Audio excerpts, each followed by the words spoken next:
प्रिय दर्शकों, नमस्कार। एक बार फिर से उपस्थित हूं आप सबके सामने शुक्रवार के कार्यक्रम के बाद शनिवार में। आज के कमेंट में डेट ऑफ बर्थ, टाइम और प्लेस देना ना भूलें और साथ ही साथ कल का कार्यक्रम जरूर देख लीजिएगा। AM PM का विशेष ख्याल रखेंगे और अपना कोई एक सवाल भी जरूर लिखेंगे। कल का कार्यक्रम देखेंगे तो आपको, अगर आपकी कुंडली चुन ली जाती है 10 लोगों में से, तो निस्संदेह आपके सवालों का समुचित उत्तर मिल जाता है। आइए शुरू करते हैं आज का कार्यक्रम।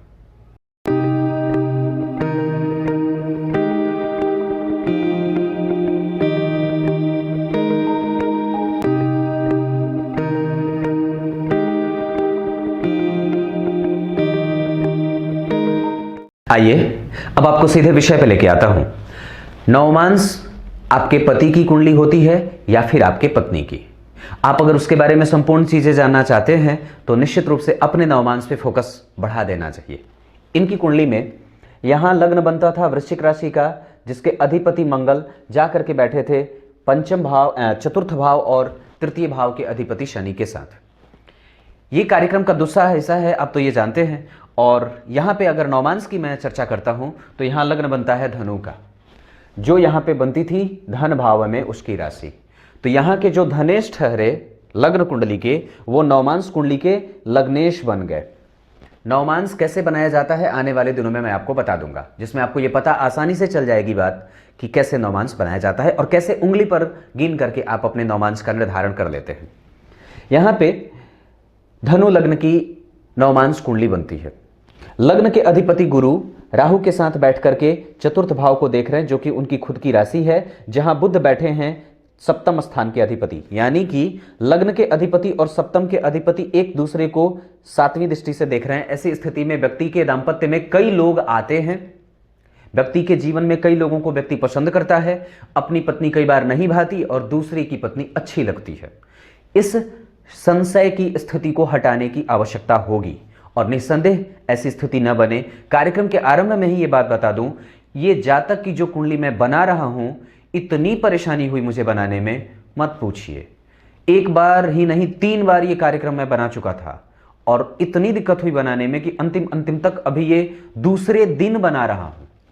बड़ी दिक्कत होती है कभी कभी। कुछ लोग तो इस बात से ये भी बात पता चल जाती है कि व्यक्ति का काम कितना स्मूथली होगा और कितना उसका काम रुक रुक करके होता है। यह भी बात है। उसमें कई सारी परेशानियां भी आएंगी जीवन में, क्योंकि जन्म कुंडली में लग्न के अधिपति शनि के साथ हैं और पंचम भाव के अधिपति गुरु से दृष्ट हैं। यानी कि गुरु भी कहीं ना कहीं अपना प्रभाव कमजोर करेंगे, क्योंकि अकेले हैं। और एक बात जो कि समझने वाली है कि यहां पे लग्न के अधिपति राहु के साथ जा रहे हैं। पति के साथ या पत्नी के साथ जैसे ही व्यक्ति दाम्पत्य के सूत्र में बंधता है, उसके काम में वृद्धि होती है, काम की स्थिति बढ़ती है और व्यक्ति का कार्यक्षेत्र प्रभावित नहीं होता बुरे तरीके से। वो रेगुलर बेसिस पे बढ़ता जाता है। व्यक्ति की पत्नी सुंदर, पढ़ी लिखी, समझदार, बुद्धिमान तो वैसे भी आजकल बहुत ज्यादा हो गए हैं लोग, तो ये स्थितियां होती हैं।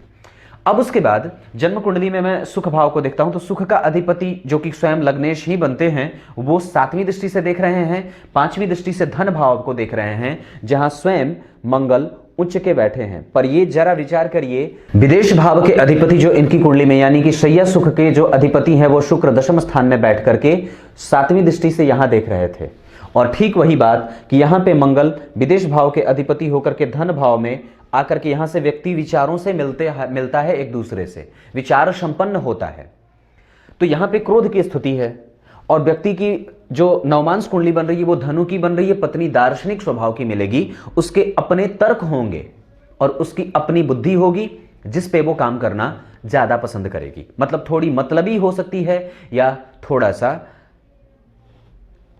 अपने हिसाब से स्वतंत्र विचारधारा को रखने वाली। काम और कर्म क्षेत्र बहुत अच्छा बना।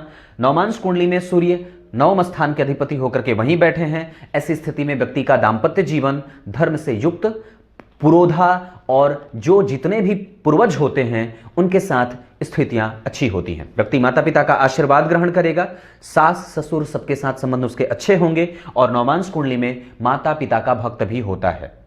थोड़ा सा कंफ्यूजन में भी रह सकता है। हो सकता है कि वो कई बार प्रैक्टिकल नॉलेज रखने वाला ज्यादा हो और धार्मिक कम हो।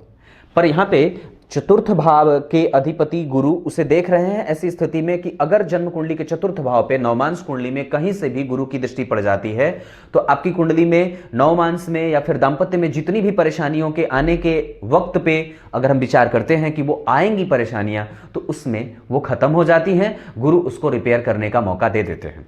तात्पर्य ये कहने का कि अगर जन्म कुंडली के चतुर्थ भाव पे कहीं से भी शुभ ग्रहों का प्रभाव ज्यादा होता है नवमांश चार्ट में, ऐसी स्थिति में आपको कहीं से भी अपने दांपत्य को लेकर के बहुत ज्यादा डरने की आवश्यकता नहीं होती है।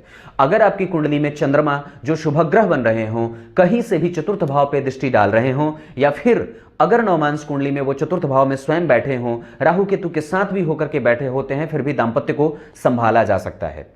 दांपत्य टूटने के पीछे कई बार हमारा ये तर्क होता है कि व्यक्ति अच्छा नहीं था, या कई बार मेरे ही संबंध मेरे ही कुंडली में कमजोर थे। पर उसके पीछे का सबसे बड़ा जो तर्क होता है वो ये होता है कि आपकी खुद की बुद्धि कितनी प्रबल है कि आप उसको निभा पाने में कितने सक्षम करते हो अपने आप को। दूसरी बात है आप कहां से आ रहे हो और आपके संस्कार की स्थिति क्या है। विवाह टूटने के पीछे का एक और तर्क यह होता है जो मैं समझता हूं कि जरूरी है वो जान लेना। जो व्यक्ति आपका अपना हो गया उससे कैसी बिगड़ने की बात हो जाती है। उसे तो बिगड़ना ही नहीं चाहिए, वो तो आपका अपना है ना।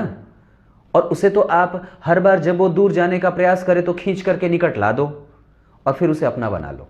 हाँ, हम यही तो नहीं करते, इस वजह से दूरियां बढ़ जाती हैं।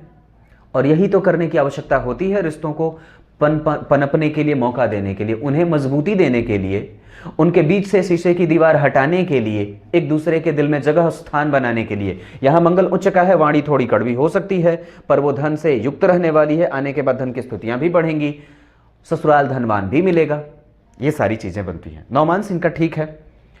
नवमांश कुंडली में दशम स्थान के अधिपति सूर्य जाकर के भाग्य भाव में बैठे थे और यहां वो स्वग्रही हो रहे हैं। यहां वो कर्क के थे, यानी कि सूर्य लग्न कुंडली से ज्यादा अच्छे नवमांश में होते देखे जा रहे हैं। इस वजह से उनका फल व्यक्ति के फेवर में आएगा।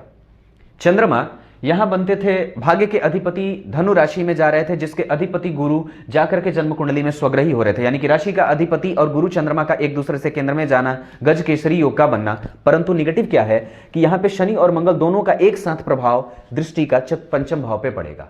इसके कारण व्यक्ति को कई बार गर्भस्थ शिशु के नष्ट होने का खतरा बनता है और गर्भ जलने का खतरा भी होगा। ऐसी स्थिति में विलंब की स्थिति बनती है और कई बार पत्नी रजकी रोगी भी हो जाती है। क्लियर है। चंद्रमा के बाद अगर यहां देखते हैं तो चंद्रमा यहां धनु के हो रहे हैं, यहां वो स्वग्रही मतलब उच्च के हैं, अष्टम भाव के अधिपति होकर के, जहां व्यक्ति के जीवन में वो परेशानियों से मुक्ति का और समस्या को, जैसे ही व्यक्ति के जीवन में समस्याएं आती हैं उसको हटाने का काम करते हैं। दुश्मनों से डरने का कोई खतरा नहीं है। विपरीत परिस्थितियों में उलझने के बाद व्यक्ति खुद ब खुद जीत और लड़ करके अपनी स्थिति को मजबूत कर लेता है। व्यक्ति का काम विलंब से होगा, यह डेफिनेटली पक्की बात है। यहां पे चंद्रमा के बाद अगर मंगल की बात करता हूं तो मंगल यहां लग्न के अधिपति होकर के जाकर के कन्या राशि में बैठे थे शनि के साथ, जो कि जन्म कुंडली के चतुर्थ भाव के अधिपति, दोनों परम शत्रु होते हैं, एक साथ बैठे हैं। शनि और सूर्य का राशि नक्षत्र परिवर्तन जहां जन्म कुंडली को मजबूती की तरफ लेके जा रहा था, वहीं पे अगर यहां बात करते हैं तो जन्म कुंडली में मंगल को 12वें भाव का अधिपत्य मिला हुआ है और वो जाकर के धन भाव में उच्चके हो रहे हैं। विदेश से संपर्क बनाना, दूर जाकर के धन कमाना, अपने सामान को, अपने प्रभाव को, अपने प्रभाव क्षेत्र को, अपने कार्य क्षेत्र को अगर दांपत्य के साथ जुड़ करके अगर व्यक्ति आगे बढ़ाना चाहता है तो निस्संदेह दूर जाने पे उसका विशेष लाभ मिल सकता है। उसके बाद व्यक्ति बाहर से संबंध बनाए, और इनके लिए मैंने बात करी थी कि कौन सी राशि की जाति का सबसे अच्छी होगी, तो एक सिंह राशि बनती है, दूसरी धनु राशि और तीसरी राशि जो बनती है वो मीन राशि। ये तीन राशियां इनके लिए बहुत अच्छी साबित होंगी। अगर विवाह की दिशा की बात करता हूं तो इनके हिसाब से अगर दिशा पश्चिम दिशा की तरफ से अगर कोई संबंध आते हों तो निस्संदेह व्यक्ति को उधर से कर लेना चाहिए। यहां की बात अब खत्म। मंगल की बात कर रहा था, बुध की बात करूं तो यहां पे जन्म कुंडली में वो बनते हैं अष्टम भाव के अधिपति, भाग्य में बैठे हैं। भाग्य को जहां वो अवरोध में डाल रहे थे और अपने प्रभावों को कमजोर कर रहे थे, जिसके कारण व्यक्ति के वाणी का प्रभाव कई बार कमजोर और क्षुब्ध हो जाता है। ठीक वही बात यहां पे भी अगर देखते हैं तो नवमांश कुंडली में भी दशम और सप्तम के अधिपति होकर के वो बुध जाकर के नीच के होकर के बैठे थे, पर वो लग्नेश के साथ युति में है या फिर उनका संबंध उनके साथ बन रहा है, लग्नेश से दृष्ट हो रहे हैं। इस वजह से जितने भी बुरे प्रभाव सप्तम और दशम भाव के बनने वाले थे, क्योंकि दशम भाव इस वजह से मजबूत हो जा रहा है क्योंकि स्वयं वहां लग्नेश गुरु बैठे हैं। क्लियर है। और उसके बाद सप्तम का अधिपति अगर चतुर्थ भाव में बैठ जाए नवमांस कुंडली में तो यह दाम्पत्य को अच्छा रखता है, पर यह लग्न कुंडली के लिए कई बार कमजोर सा हो जाता है। क्लियर है। गुरु की बात करता हूं तो यहां पे गुरु बनते हैं धन के अधिपति, स्वग्रही होकर के बैठे थे, जहां वो कई बार संतान उत्पत्ति में कष्ट देंगे और कई बार व्यक्ति को संतान उत्पत्ति में तरसा देते हैं, नहीं होती है बात और बिगड़ जाती है। इस वजह से व्यक्ति कुंडली मिलाकर के विवाह करे, नाड़ी दोष आदि की उपस्थिति अगर हो तो उसे किसी भी तरीके से उसको शमन करने का प्रयास करना चाहिए। साथ ही साथ व्यक्ति को हमेशा ही देवगुरु बृहस्पति की पूजा करनी चाहिए, देवताओं के आराधना के लिए हमेशा ही सूर्य नारायण की आराधना करनी चाहिए, गणेश जी की पूजा करनी चाहिए, बजरंगबली के मंदिर का नित्य प्रतिदिन दर्शन करने से व्यक्ति का काम विलंब से रुक जाता है। धन की स्थिति इस कुंडली में ठीक है, यहां पे भी धन भाव में उच्च के मंगल बैठे हैं। और गुरु की बात अगर करूं तो यहां पे वो लग्न और चतुर्थ के अधिपति होकर के दशम भाव में बैठ करके अपना प्रभाव धन को दे रहे थे, सुख को दे रहे हैं और साथ ही साथ चंद्रमा को देख रहे हैं, जहां पे ये स्थितियां बहुत ही अच्छी हो जाती है कि व्यक्ति के दाम्पत्य के सूत्र में बंधने के बाद व्यक्ति की स्थिति बहुत मजबूती को प्राप्त करेगी और व्यक्ति को श्रेष्ठतम स्थितियों में ले जाकर के स्थापित करने का मायदा और मुद्दा रखती है। क्लियर है। शुक्र की बात अगर करता हूं तो शुक्र जन्म कुंडली में विदेश भाव के अधिपति होकर के दशम भाव में बैठे हैं, जहां ये काम में नुकसान भी करेंगे और कई बार व्यक्ति अपने कर्म को लेकर के कंफ्यूजन में रह सकता है। पर चूंकि नवमांस कुंडली में या फिर लग्न कुंडली में ही जरा विचार करिए तो यहां पे सूर्य की राशि बन रही है जो धर्म भाव में बैठे हैं और बुध के साथ बैठे हैं, पर लग्न कुंडली में दशम के अधिपति सूर्य और अष्टम के अधिपति बुध का एक साथ भाग्य को मजबूती जहां मिल रही है, सूर्य बुध का बुद्धादित्य योग बन रहा है, पर वहां चूंकि अष्टमेश बैठे हैं, राहु केतु का असर है, व्यक्ति को अपच, एसिडिटी, कब्जियत आदि की शिकायतें वो देने वाले होंगे, वहीं पे धर्म धुरंधरी का भाव भी जागृत करने वाले बन रहे हैं। क्लियर है। शुक्र ठीक बैठे हैं, वो व्यक्ति को पद देंगे और व्यक्ति को सुसंपन्न बनाएंगे। चलित कुंडली में अगर देखता हूं तो ये शनि और मंगल दशम स्थान में आ रहे हैं, इस वजह से व्यक्ति कई जगह से पैसे कमाने का अगर प्रयास करना चाहता है निसंदेह कर सकता है। व्यक्ति किसी को भी अगर सूद पे पैसे देना चाहता है, सूदखोरी का काम करना चाहता है, ब्याज पे पैसे लगाना चाहता है, निसंदेह उसकी स्थिति बनती है, क्योंकि जन्म कुंडली में पंचम भाव के अधिपति पंचम भाव में जहां पंचम भाव को बली बना रहे हैं, वहीं पे अष्टम भाव के अधिपति जन्म कुंडली में बुध सूर्य के साथ और दशम भाव के अधिपति के साथ बैठे होने के कारण व्यक्ति की कुंडली में धर्म, अध्यात्म, नेचर को एक सही दिशा देना, प्रवृत्ति को शुद्ध और शांत बनाना और साथ ही साथ व्यक्ति भगवत भक्ति में अपने जीवन को रखने वाला बने तो ज्यादा अच्छी बात हो जाती है। बात क्लियर है। शुक्र के बाद शनि की बात करता हूं, यहां वो द्वितीय और तृतीय भाव के अधिपति होकर के समान गुणों को रखने वाले हैं और यहां के अधिपति होकर के वो जाकर के बैठे हैं कहां, जन्म कुंडली में तीसरे भाव में बैठे हैं, जहां वो स्वग्रही हो रहे हैं, उनकी मूल त्रिकोण राशि है ये। और यहां पे अगर विचार करते हैं तो यहां से वो बैठ करके अपने नीच दृष्टि से जन्म कुंडली के पंचम भाव को देख रहे हैं, जहां पे वो संतान उत्पत्ति में विलंब की बात करेंगे, क्योंकि यहां पे भी पंचम भाव पे शनि मंगल की दृष्टि है, यहां भी वो नीच दृष्टि डालेंगे, जिस वजह से व्यक्ति के पराक्रम के बाद या कई बार व्यक्ति मेहनत ज्यादा करता है पर परिणाम थोड़े देर से, विलंब से या इनके कामों में लेट लतीफी के शिकार होने की संभावनाएं भी देखी जा रही है। शनि की दृष्टि सातवीं यहां पड़ेगी, इस वजह से व्यक्ति के संबंध जो होंगे वो दांपत्य के आने के बाद हो सकता है कि कई बार वो अपने घर परिवार से दूर रहे या वैचारिक मतभेद की स्थिति बने, पर ऐसा करने से पहले अपने संस्कारों को और इसी तरीके से अभी से ही बच्चे के संस्कार को इतना ज्यादा मजबूत और प्रगाढ़ बना दिया जाए कि उस पर किसी भी तरीके से दोहरेपन की राजनीति से वो प्रभावित न हो सके। शनि की 10वीं दृष्टि यहां जा रही है, बाहर निकलिए, बाहर से धन है और बाहर से निकल करके कोई भी काम करना चाहते हैं कर सकते हैं। दशमांश कुंडली में मैंने बताई थी बात कि अगर बता दूं तो मकर लग्न की कुंडली बन रही है, लग्न के अधिपति लग्न को देख रहे हैं। अगर दशमांश कुंडली की बात करता हूं तो यहां 10 नंबर लिखा है तो यहां पे 4 नंबर लिखेगा, यहां बैठे हैं शनि, लग्न को देख रहे हैं और यह स्थिति व्यक्ति के कर्म में और प्रत्येक दिन के आय को निर्धारित करने का मौका दे रही है। प्रत्येक दिन व्यक्ति कुछ न कुछ धन कमा लेगा, ऐसी स्थितियां बनती हैं। व्यक्ति के संबंध अपने आसपास के लोगों से, कलीग वगैरह से, जो जिसके साथ व्यवसाय संबंध बनाना चाहता है, जो जिसे पार्टनर बनाना चाहता है, दाम्पत्य को बेहतर बनाने के बाद अगर पत्नी को भी अगर साथ में लेकर के चलना चाहते हैं तो निस्संदेह ये काम कर सकते हैं। आगे बढ़कर के अगर बात बता दूं, गुरु, चंद्रमा और शुक्र जहां दशमांश कुंडली में द्वितीय भाव में बैठ करके जहां उस भाव को मजबूत बना रहे थे, वहीं पे व्यक्ति की कुंडली में, व्यक्ति के कर्म में और व्यक्ति के कैरियर में उसके मन को, बुद्धि को, चित्त को एकाग्र करने के लिए भी वो जाने जा रहे हैं। धनदायक होंगे वो और लाभदायक भी होंगे। दशम स्थान का अधिपति शुक्र जाकर के जन्म कुंडली में धन भाव में बैठा है। दशमांश कुंडली में यह स्थिति बहुत अच्छी होती है। व्यक्ति को अपना खुद का व्यवसाय भी कभी अगर मन करे तो निस्संदेह कर सकता है। मैंने ये बात पहले दिन के कार्यक्रम में भी बता रखी है। क्लियर है। अब क्या बताऊं, व्यक्ति की कुंडली में सबसे अच्छी बात क्या है?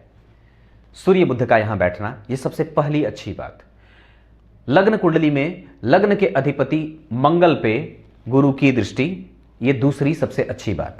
और एक बात और बताता हूं जो सबसे अच्छी है, और वो ये है, ये सूत्र है कि अगर लग्नेश स्वयं मंगल बनते हो और वो मंगल अगर कहीं से भी चंद्रमा पे देख ले तो ये व्यक्ति को बहुत धनी बना देता है। बस ये आखिरी बात थी।